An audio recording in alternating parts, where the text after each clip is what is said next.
ताला व बरकातहू। तमाम हज़रात से गुजारिश है कि नबी करीम सल्लल्लाहु ताला अलैहि वसल्लम हज़रत मोहम्मद मुस्तफ़ा सल्लल्लाहु अलैहि वसल्लम की बारगाह रिसालत में आप में दुरूद पाक का नजराना पेश करें। अल्लाहुम्मा सल्ली अला सय्यदना व मौलाना मुहम्मद व अला आलि सय्यदना व मौलाना मुहम्मद व बारिक वसल्लिम। अल्लाहुम्मा सल्ली अला सय्यदना व मौलाना मुहम्मद व अला आलि सय्यदना व मौलाना मुहम्मद व बारिक वसल्लिम। अल्लाहुम्मा सल्ली अला सय्यदना व मौलाना मुहम्मद व अला आलि सय्यदना व मौलाना मुहम्मद व बारिक वसल्लिम। अज़ीज़ान मोहतरम, इस महफिल में बैठे हुए हमारे भाई अजीज़म सूफी कमरुल हुसैन कादरी ज़ाकिरी साहब, जो अभी तक सूफी खानकाह एसोसिएशन उत्तर प्रदेश इकाई के प्रदेश सचिव हैं, और इसके साथ ही मैं ऐलान करता हूं कि इनको आज से सूफी खानकाह एसोसिएशन राष्ट्रीय संगठन सचिव और उत्तर भारत के संगठन के मामलों का प्रभारी बनाया जा रहा है। कुछ देर बाद इनका लेटर भी जारी किया जाएगा। हमारे भाई लखीमपुर खीरी के जिला अध्यक्ष शरीफ वाहिदी साहब, हरदोई के जिला अध्यक्ष नबी अहमद मसाना साहब, और हमारे तमाम भाई जो यहाँ पर बैठे हुए, मैंने जिनका नाम नहीं जानता हूँ, जिनका तारुफ नहीं है, मैं सभी को की बारगाह में सलाम पेश करता हूँ। देखिए, अभी मैंने जिस कुरान मुक़द्दस की जिस मुक़द्दस आयत की तिलावत का शर्फ हासिल किया, ज़ालिकल किताब ला रैब फ़ीह हुदल लिल मुत्तक़ीन, अल्लाह तबारक तआला कुरान मुक़द्दस में इरशाद फरमा रहा है अपनी ही मुक़द्दस किताब के बारे में, ज़ालिकल किताब ला रैब फ़ीह हुदल लिल मुत्तक़ीन, ये किताब जो बगैर किसी ऐब की किताब है, और ये हिदायत है उन लोगों के लिए जो अल्लाह से डरते हैं। अल्लाह ने खुद कुरान मुक़द्दस में फरमा दिया कि ये किताब हिदायत उन लोगों के लिए है जो अल्लाह से डरते हैं। अब आप अंदाजा लगा लीजिए कि कुरान के अहकाम पर वही चलता है जो अल्लाह से डरता है। जो अल्लाह से नहीं डरता वो उसके अहकाम को नहीं मानता। पहली बात तो ये वाज़ेह होगी। ज़ालिकल किताब ला रैब फ़ीह हुदल लिल मुत्तक़ीन, ये किताब है उन लोगों के लिए हिदायत जो डरते हैं अपने परवरदिगार से। थोड़ी सी गुफ्तगू और करूंगा, कोशिश करूंगा कि 10-12 मिनट में अपनी बात को कर लूं, क्योंकि ज्यादा लंबी बातें करने से कोई फायदा नहीं होता है। बात उतनी करनी चाहिए जितनी बात समझ में आ जाए और जिस बात पर अमल किया जा सके। और एक चीज की और मैं वजाहत कर दूं कि मैं एक आम आदमी हूं, ना मैं कोई अल्लामा हूं, ना मैं कोई मौलाना हूं, बहुत मामूली सा इंसान हूं। आप लोग सब मुझसे बेहतर हैं, मैं आप सबका खादिम। अल्लाह ने कुरान मुक़द्दस में कई मर्तबा फरमाया है, इरशाद फरमाया है फितनों से बचने के लिए, और अल्लाह पसंद नहीं करता उन लोगों को जो इस रूए जमीन पर फितरा खड़ा करते हैं। एक जगह ये भी इरशाद फरमाया कि जब इनसे कहा जाता है कि तुम ये फितरा क्यों करते हो, तो ये कहते हैं कि हम फितरा नहीं कर रहे हैं, हम तो इस्लाह के लिए निकले हैं, हम तो इस्लाह के लिए निकले हैं। लेकिन दरअसल वो इस्लाह नहीं करते, उनका मकसद फकत फितना फैलाना है। एक हदीस मेरे जहन में आ रही है जो मुकर्रिरीन के लिए है, जो वाइज़ीन के लिए है। परवरदिगार उनसे पूछेगा बरोज़े महशर कि तुमने लोगों के सामने तकरीरें की, लोगों के सामने खिताब किया, इसका मकसद क्या था? उसकी बारगाह में कोई झूठ नहीं बोल सकता। जबान नहीं बोली जाए, बोलेगी तो जबान पे ताला डाल दिया जाएगा, रोया रोया गवाही देगा। से पूछा जाएगा मुकर्रिर से, तुमने तकरीर किस मकसद से की, तुम्हारा मकसद क्या था? अभी एक जुमला हमारे पास आया था एक शख्स के बारे में, मैं उसकी भी वजाहत करता चलूं कि हम उसकी मुखालफत क्यों करते हैं। हम अहले सूफिया, सूफी कोई फिरका नहीं है, सूफी कोई जात बिरादरी का नाम नहीं है, हम कदीम अहले सुन्नत वल जमात हैं, जो नबी करीम सल्लल्लाहु अलैहि वसल्लम के फरमान के मुताबिक जो आपने फरमाया यह लोगों मैं तुम में दो गिरा कदर चीजें छोड़ करके जा रहा हूं, एक कुरान जिसमें नूर है, हिदायत है, और दूसरी मेरी इतरत और अहले बैत। इसको मजबूती के साथ पकड़े रहोगे तो कभी गुमराह नहीं होंगे। हम वो हैं जिन्होंने कुरान मुकद्दस को मजबूती के साथ पकड़ा है। हम वो हैं जिन्होंने अहले बैत के दामन अतहर को मजबूती के साथ पकड़ा है। हम वही कदीम अहले सुन्नत वल जमात हैं जिन्हें 850 साल पहले ख्वाजगान फखरे हिंदुस्तान, शाह हिंदुस्तान हजरत ख्वाजा मोइनुद्दीन हसन चिश्ती संजरी अजमेरी बाबा गरीब नवाज ने हिंदुस्तान की मुकद्दस जमीन पर हमें बसाया था। हम उन्हीं के फरमान पर चलने वाले कदीम अहले सुन्नत वल जमात हैं जो तमाम सहाबा से, नबी करीम सल्लल्लाहु अलैहि वसल्लम के तमाम असहाब से मोहब्बत करते हैं, लेकिन मौला अली से इश्क करते हैं।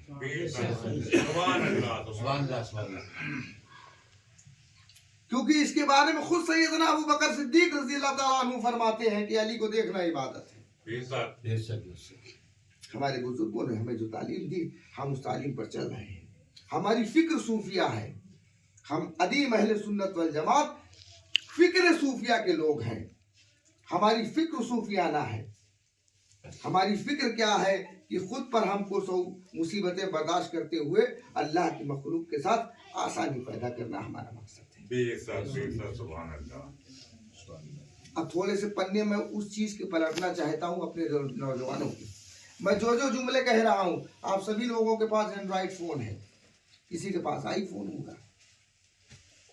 आप गूगल पर जाइए, हमारी एक एक बात को सर्च कीजिए, गलत निकले हमारी गर्दन पकड़ लीजिए। 1947 में इस मुल्क को 2 हिस्सों में तकसीम किया गया था। एक को कहा गया कि ये इस्लामी जमहूरिया पाकिस्तान बनेगा, दूसरा जो हिस्सा बचा वो हिंदुस्तान कहलाएगा। दूसरा हिस्सा हिंदुस्तान कहलाएगा। यही चीजें चल रही थी उस दौर में भी। गूगल पर सर्च करें, 1921 से लेकर के 1947 तक यही फितरे चल रहे थे। तौहीन रिसालत के फितरे चल रहे थे, नामूसे रिसालत की बातें चल रही थी। मस्जिदों के सामने लाउड स्पीकर और मंदिरों के सामने ये सब जो हो रहा है उस दौर में भी हुआ करता था। उसी को बिना बना करके एक मुल्क बना लिया गया कि जब हम भाई यहाँ नहीं रह सकते हैं, हम वहां जाएंगे, हम अपने अकीदे पर चलेंगे, उस पर चलेंगे। आपने बना लिया। 1947 में इस मुल्क के हिंदुओं ने, भाई बिल्कुल खरी बात करना चाहिए, अगर मुसलमान हो तो ईमान की बात करो, अगर मुसलमान हो तो ईमान की बात करो। 1900 किसी घर का अगर बंटवारा हो रहा है, किस बिना पर हो रहा है कि भाई ये भाई अलग रहेगा, भाई अलग रहेगा, तुम अपने घर में घुस रहो, हम अपने घर में घुस रहे, तो बंटवारा तो इसी बिना पर हुआ ना, इस्लाम के नाम पर तकसीम की गई ना। ये कोई रॉकेट साइंस तो नहीं है, तकसीम तो इस्लाम के नाम पर की गई ना। ये इस्लामी जमहूरिया बनेगा तो ये किसके लिए बनेगा फिर? भाई जब हिंदू मुसलमान दो अलग कौमें हैं, जिन्ना ने कहा था दोनों एक साथ नहीं रह सकते हैं, तो पाकिस्तान मुसलमान के लिए और हिंदुस्तान क्यों नहीं कहते हो? यही तो मकसद था। तब हमारे बुजुर्गों ने तय किया था कि हम इस्लामी भाई के रिश्ते को कबूल नहीं करते, हम हिंदू पड़ोसी को कबूल कर रहे हैं। हमने अब्दुल रहमान को नहीं पकड़ा, हमने रमेश कुमार को का हाथ पकड़ लिया, तो रमेश कुमार ने भी हमें गले से लगा दिया। बड़ी आसानी से उस वक्त चाहते तो हिंदू राष्ट्र बना सकते थे इस मुल्क के हिंदू, लेकिन उन्होंने मजहब के एतबार से हिंदुस्तान को नहीं बनाया, उन्होंने एक सेकुलर मुल्क बनाया, अपने साथ बराबरी का दर्जा दिया। हिंदुस्तान वो मुल्क है जिसमें 3 मुसलमान राष्ट्रपति हुए, कई सुप्रीम कोर्ट के चीफ जस्टिस हुए, कई प्रदेशों के मुख्यमंत्री मुसलमान हुए, आज भी कई प्रदेशों के गवर्नर मुसलमान। मुसलमानों को बराबरी का दर्जा दिया। वो राजनीति और सियासत की मैं बात नहीं करता, किसी सियासी जमात की बात नहीं करता। हिंदुस्तान का कानून सबको बराबरी की बात करता है। आज हिंदुस्तान में बैठ करके अगर कोई शख्स अपने आप को मजहबी रहनुमा बताए और मजहबी रहनुमा बताने के बाद अगर वो गज़वा हिंद की बात करता है, पाकिस्तान के आतंकवादी की पैरवी करता है, उसको अकीदे की बिना पर, अपने मसलक की बिना पर अपना रहनुमा मानता है, हम कतई कबूल नहीं करेंगे। क्योंकि हमारे नबी ने फरमाया जिस मुल्क में रहो उसके वफादार बनकर, जिस मुल्क में रहो उस मुल्क के साथ मोहब्बत करो। अब आप साहब कहोगे हम ही क्यों मोहब्बत करें, सवाल होता है ना, वो तो हमारे गज किए हुए हैं, हम ही क्यों मोहब्बत करें। तो मैंने सबसे पहले यही तो बताया ना कि कुरान किसके लिए है, कुरान के हुक्म को मानने के लिए आपसे कहा गया है, तो ड्यूटी किसकी है, हमारी। अल्लाह ने किस कौम को मुंतखब फरमाया रहनुमाई करने के लिए, तो भाई जो रहनुमा होता है तो ताने भी उसी को सुनने पड़ते हैं। घर का मालिक घर का बाप होता है, घर का मालिक बाप होता है जी, सब कुछ करता है, उसके बाद भी हर औलाद संतुष्ट नहीं रहती उससे। जिसके से साथ ज्यादा प्यार कर रहा है वो भी यही कहता है कि हमारे साथ कम किया जा रहा है। तो रहनुमा बनना, बाप बनना आसान नहीं होता, बातें सुननी पड़ती है। अगर नबी से मोहब्बत है तो नारों से काम नहीं चलेगा कि नबी का दामन नहीं छोड़ेंगे, वली का दामन नहीं छोड़ेंगे। अरे भाई पहले मजबूती के साथ पकड़ो, और दामन पकड़ना यही है कि उनकी तालीम पर अमल करना। दामन पकड़ना यही है कि उनकी तालीम पर अमल करना। केवल पीर के जैसा लिबास इख्तियार कर देने से कोई सच्चा मुरीद नहीं बन जाता। पीर ने जो किया है, पीर का मकसद क्या है, हमारे बुजुर्गों ने क्या किया है। किसी मौलवी की महफिल में कोई गैर मुस्लिम आ नहीं सकता, और किसी फकीर की महफिल से किसी गैर मुस्लिम को कोई भगा नहीं सकता। मस्जिद में मुल्ला जी किसी नॉन मुस्लिम को नहीं आने दे सकते, ना आने दे, लेकिन किसी फकीर के आस्थाने से किसी को कोई भगा नहीं। क्या ये फकीर शरीयत नहीं जानते थे क्या, इनको दीन नहीं पता था क्या, या क्या ये आलिम नहीं थे। हजरत महबूब इलाही, हजरत निजामुद्दीन औलिया महबूब इलाही रहमतुल्लाह ताला अलैह अपने दौर के सबसे बड़े आलिम हैं,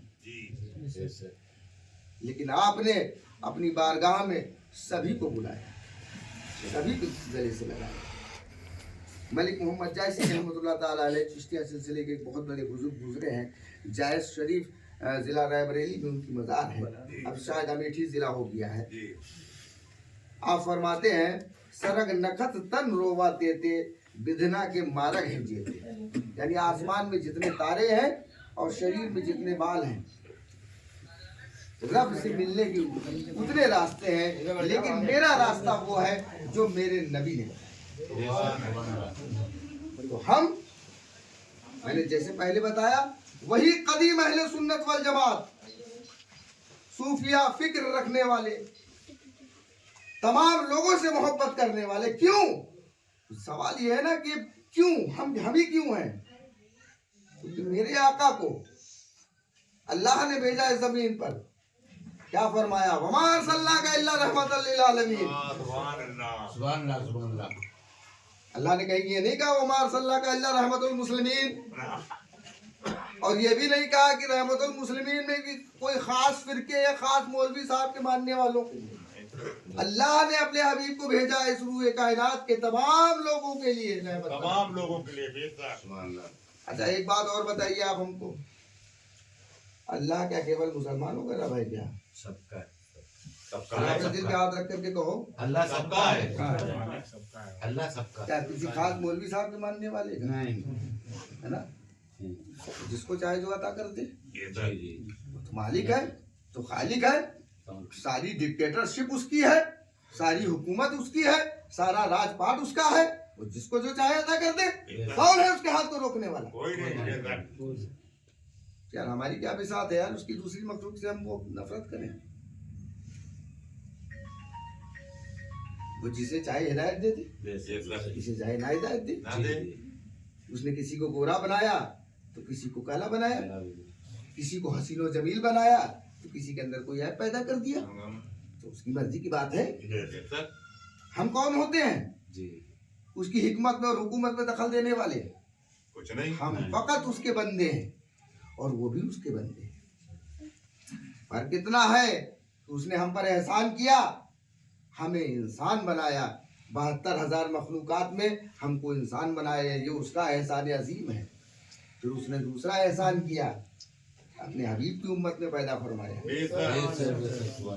फिर उसने हम पर एहसान किया कि औलिया अल्लाह के चाहने वाला बनाया। हम पर एहसान किया, अहले बैत से मोहब्बत करने वाला बनाया। और फिर हम पर एहसान किया, सूरह कहफ में फरमा रहा है कि अल्लाह जिसे हिदायत नहीं देता उसे नहीं मिलता कोई वली और मुर्शिद, नहीं मिलता। फिर एहसान फरमाया, हमको मुर्शिद दे अता कर दिया। आज तमाम फितने उठ रहे हैं, कोई पीरों को गाली दे रहा है, कोई कुछ कर रहा है, कोई कुछ कर रहा है, पढ़ नहीं रहा है। ये जो काम हो रहे हैं यहाँ, चाहे महफिल समा हो रही हो, चाहे महफिल सिमा में रक्स हो रहा हो, ये आज कोई नया थोड़ी हो रहा है मेरे भाई। है बाबा कुतुबुद्दीन बख्तियार काकी रहमतुल्लाह ताला अलैह का पर्दा ही रक्स करते हुए हुआ था। क्या वो माज़ल्ला सुमा माज़ल्ला गुनाह कर रहे थे? और कर भी रहे तो तू ठेकेदार है क्या? गर मुफसदम मंजाने हूँ, गर मुसलहम मंजाने हूँ, उजाने मंजाने हूँ, तू दरमियाना किस्त। मैं बुरा हूँ तो जिम्मेदार रब है, भला हूँ तो जिम्मेदार रब है। मेरी बुराई और भलाई का जिम्मेदार मेरा रब है, तेरे बाप का क्या जाता है? हाँ, अगर हमने तेरे किसी और के हक तलफी की हो, हुकूकुल इबाद में अगर हक तलफी की हो, तो उस बंदे के लिए हम जिम्मेदार हैं। लेकिन अल्लाह और बंदे के बीच का क्या मसला है, इसमें तीसरा आदमी इंटरफेयर नहीं कर सकता है। लिहाजा और हमारी अब तमाम नौजवानों से एक और भी अपील है कि हम कोई ऐसा काम न करें जिससे समाज में फितना और फसाद बरपा हो।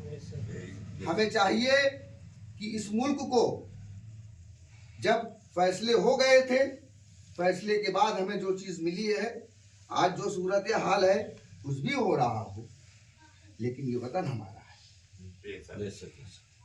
तमाम सियासी जमातें बनती हैं, बिगड़ जाती हैं, तमाम हुकूमतें आती हैं, बनती और चली जाती हैं। सियासी जमातों की हुकूमत आज है, कल नहीं होगी, लेकिन ये हिंदुस्तान कल भी था, हिंदुस्तान आज भी है, और हिंदुस्तान इंशाअल्लाह तबारक तआला बरोज़े क़यामत तक है। हम वो हिंदुस्तान के मुसलमान हैं कि पड़ोस में शाहजहांपुर है, अशफाकुल्लाह खां वारसी हसरत को याद करो। हमारे बुजुर्गों ने हमें दर्श दिया है इस वतन से मोहब्बत करने का, तो हमें चाहिए कि हम अपने वतन से मोहब्बत करें, अहले वतन से मोहब्बत करें। जहाँ तक हो सके कोई बात हो जाती है, दरगुजर करें और उस फितना फसाद से दूर रहें।